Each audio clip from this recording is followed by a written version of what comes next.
L'idée générale est d'étudier les mots circulaires. Mots au sens, non pas mots de langage courant, mais mots au sens mathématique, c'est-à-dire motifs, succession de signes, et plus précisément succession de chiffres.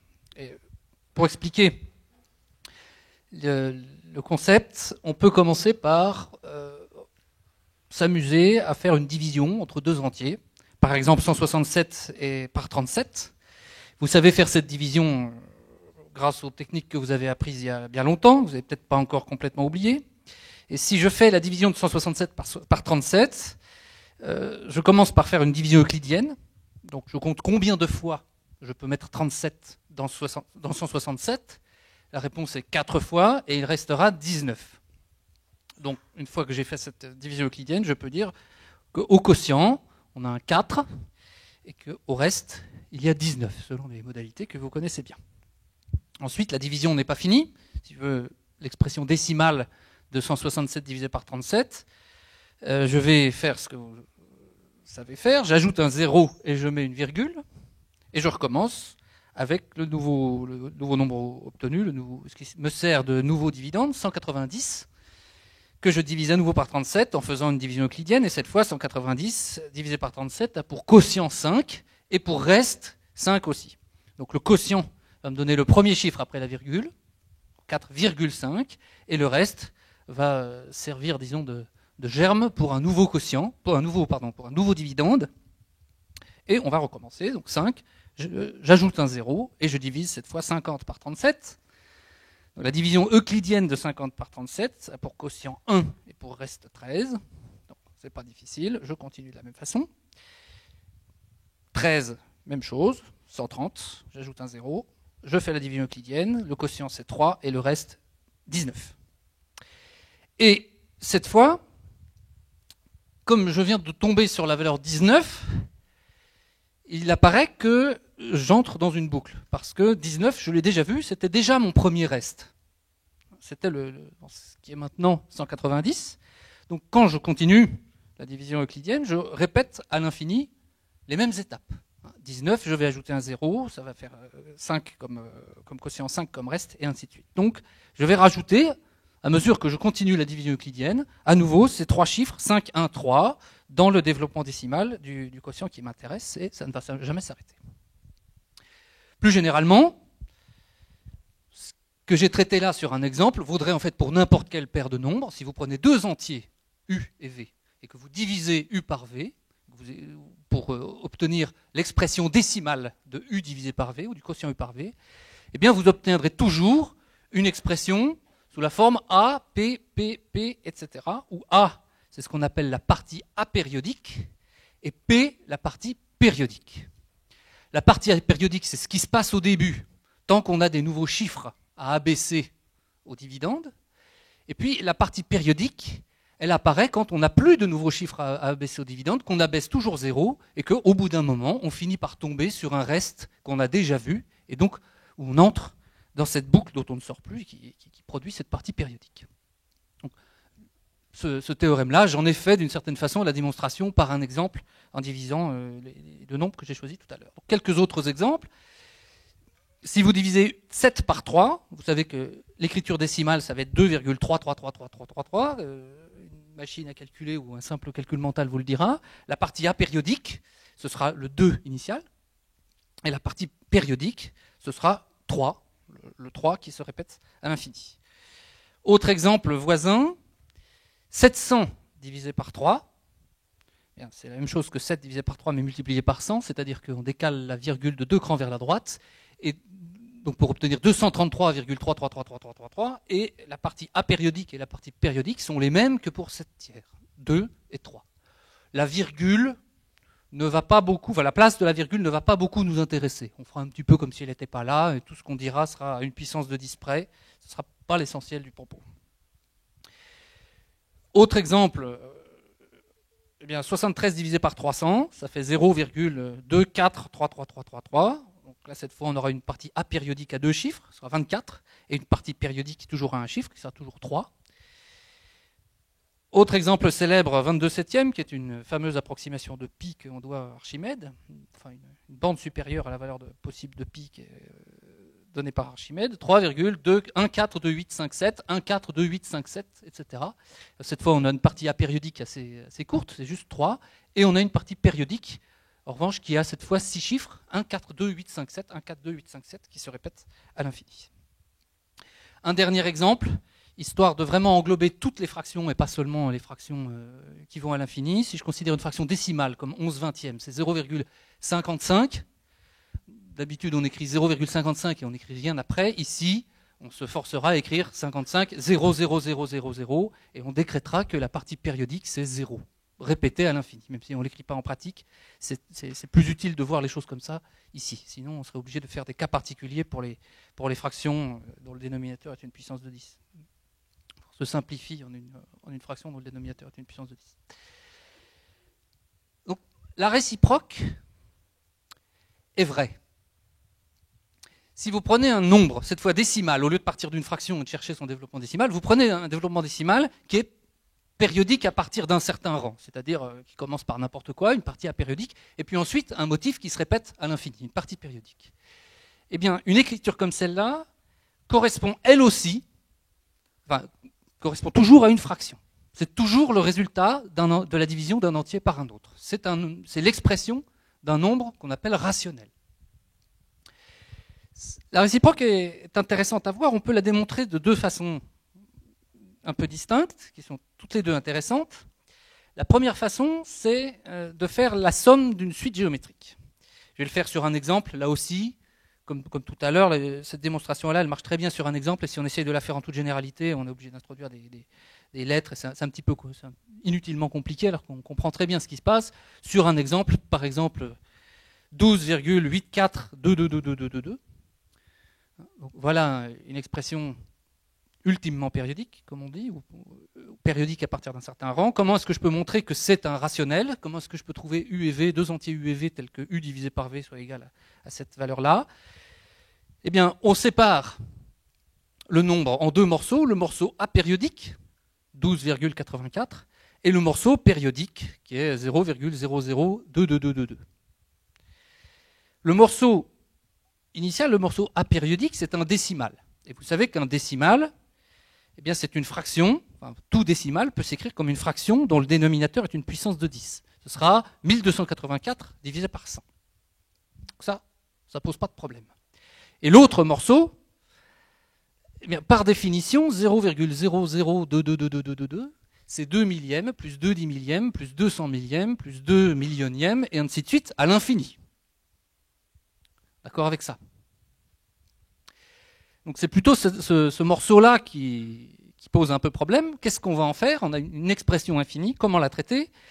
Eh bien, ça n'est pas difficile quand on se rend compte qu'on a affaire à une suite qu'on appelle géométrique, que vous avez tous dû voir.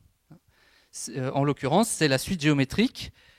Donc les termes successifs de cette somme forment une suite géométrique dont le premier terme c'est 2 millièmes et dont la raison est 1 dixième. Et donc on est en train de faire la somme des termes de la suite géométrique de premier terme 2 millièmes et de raison 1 dixième. Donc ça c'est la réécriture avec le signe somme pour mettre en évidence qu'on a affaire à une suite géométrique. Et la somme des 1 dixième plus 1 centième plus 1 millième, etc. qui apparaît à droite, s'écrit simplement 1 sur 1 moins 1 dixième. Certains d'entre vous ont déjà dû voir cette formule, peut-être pas tout le monde.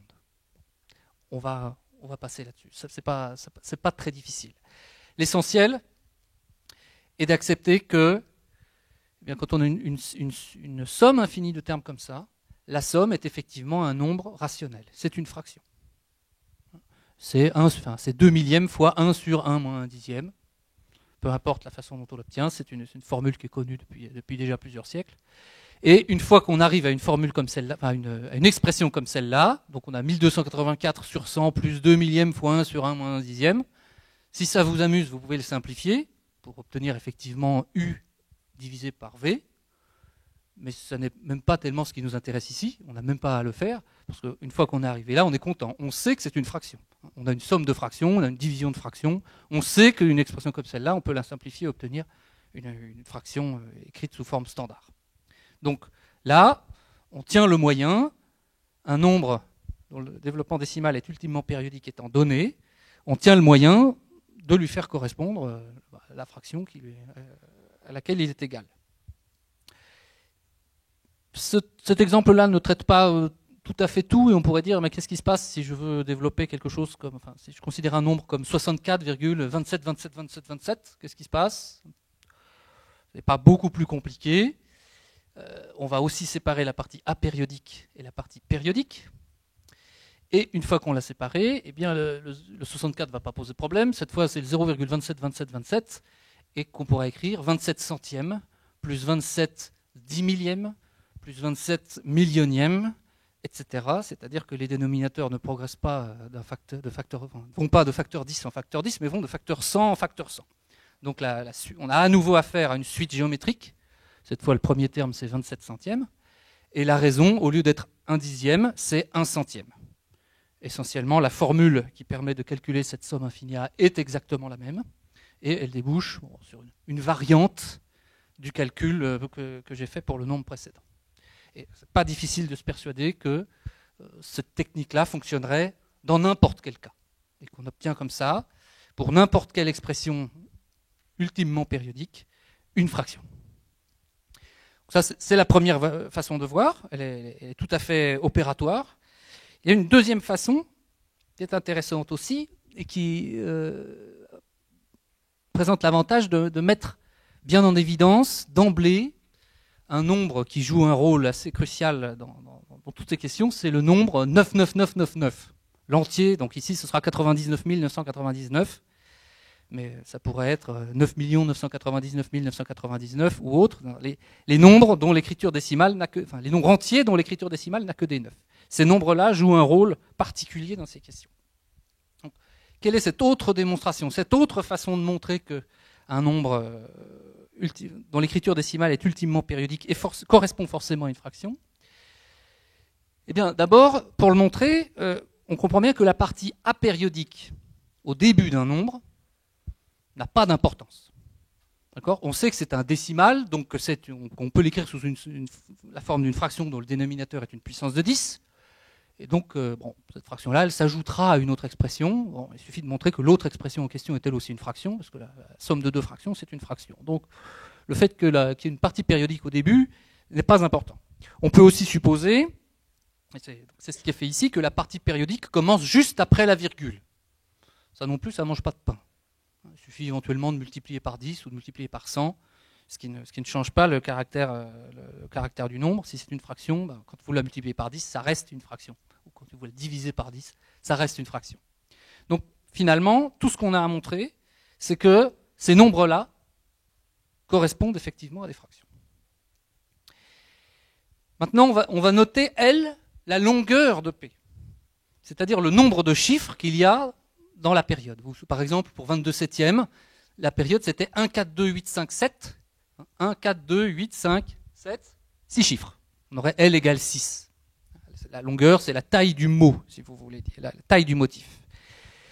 Donc je considère que P est un motif, une expression qui contient L chiffres. Si je multiplie mon X ici, 0,pp, etc. Si je le multiplie par 10 puissance L, je ne fais que décaler la virgule de L cran vers la droite.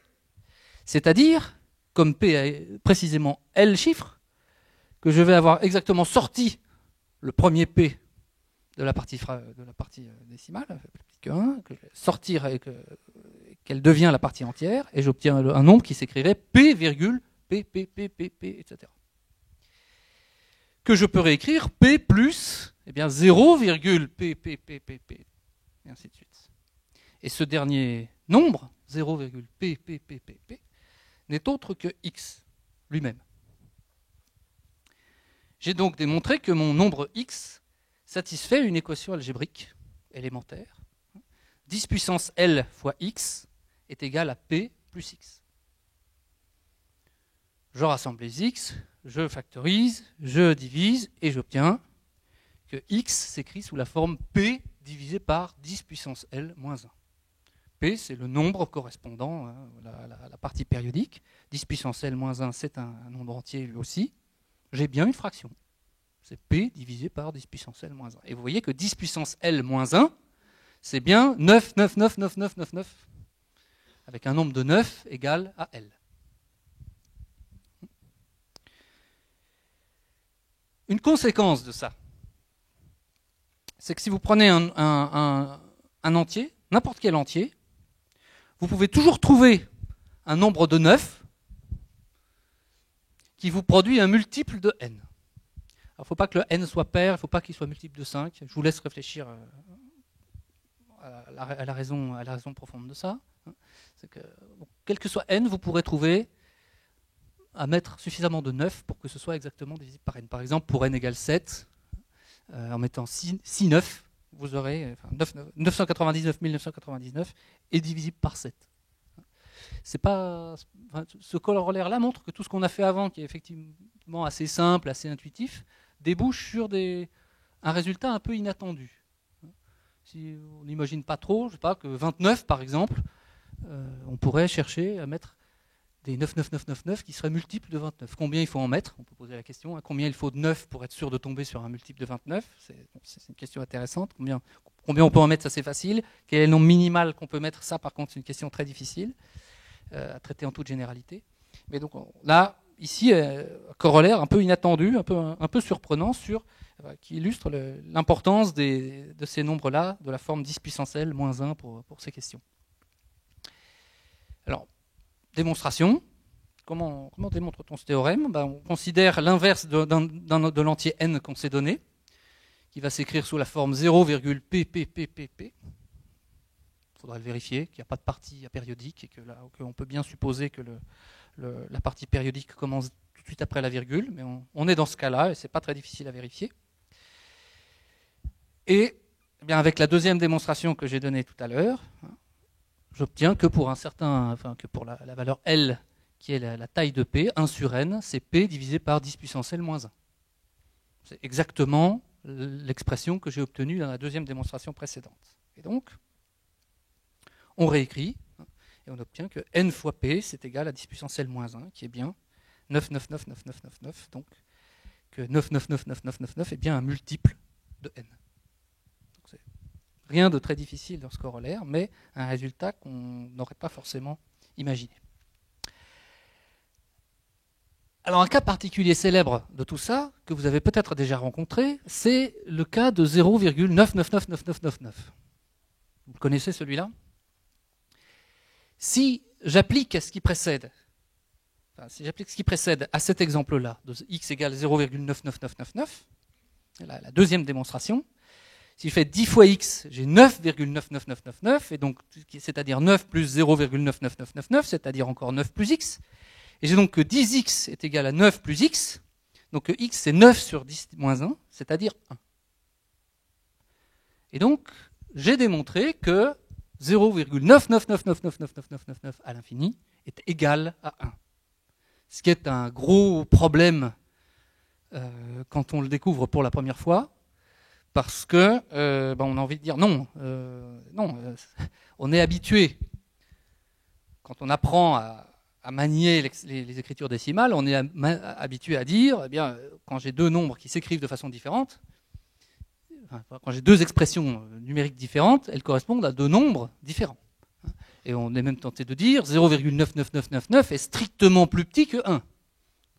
Parce qu'on dispose des règles classiques de comparaison de deux nombres. Je regarde leur premier chiffre, et puis si le premier chiffre de l'un est plus petit que le premier chiffre de l'autre, eh bien c'est que le nombre est plus petit. Donc là, 0, quelque chose, ça devrait être plus grand que 1 dans tous les cas. Et ça n'est pas le cas. Cette démonstration, démonstration qui est un petit peu partielle, il y a deux ou trois petites choses sous le tapis quand même que je vous passe, mais ce raisonnement-là montre qu'il n'est pas possible de distinguer 0,99999 et 1. Il faut accepter que c'est le même nombre.